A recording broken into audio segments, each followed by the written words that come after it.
it was difficult, wasn't it, when this draw was made to decide who would be the top teams, who would be advancing. Well, I'll tell you what, it's even more difficult now considering what we saw play out this evening.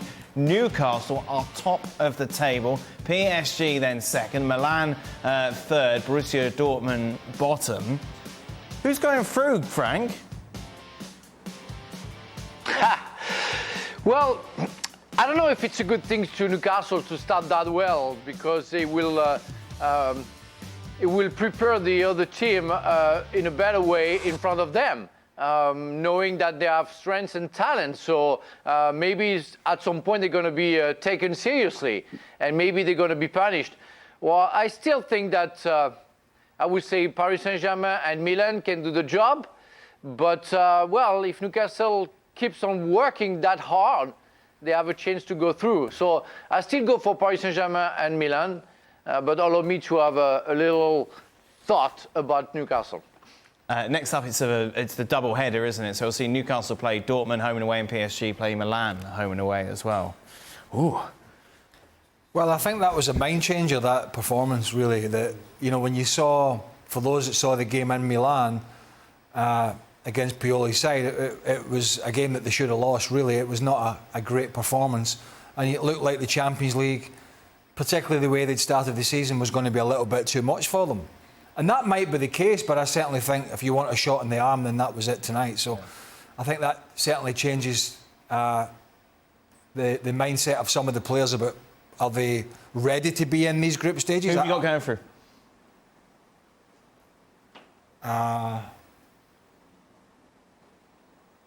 I'm going to say, I don't know, Milan. I'm going to go Milan and Newcastle. Whoa. I'm going to go PSG Newcastle. I think PSG will do enough at home to see them through. And I think Newcastle, while yes, it was second best by a long way against Milan, are improving. And then I think right now Dortmund aren't playing the best football, and that double-header to come puts Newcastle in a really good position going forward. Was I waffling there, by the way? I went waffling.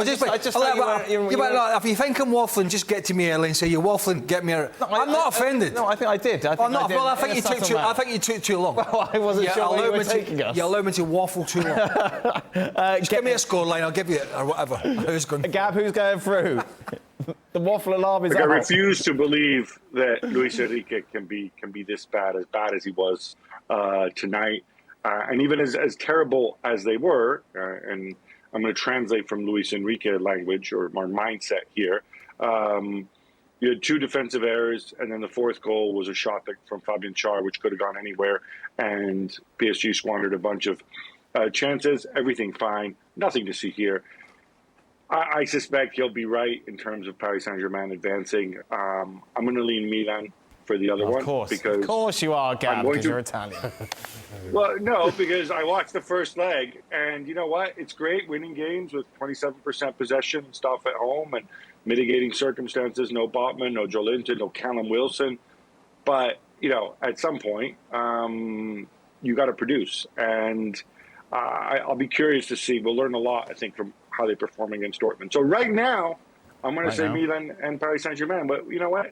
When facts change, opinions change too. You weren't too quick on the waffle alarm there, were you? What was that? You allowed that some breathing room. you jumped down my throat. Go to Frank. Doesn't take it personally. It's all right. I've already been to Frank. I don't want to hear Frank again. Well, what did he say? I can't remember. Frank, did you give us answers? It doesn't matter. There you go. Borussia Dortmund then are in action on Saturday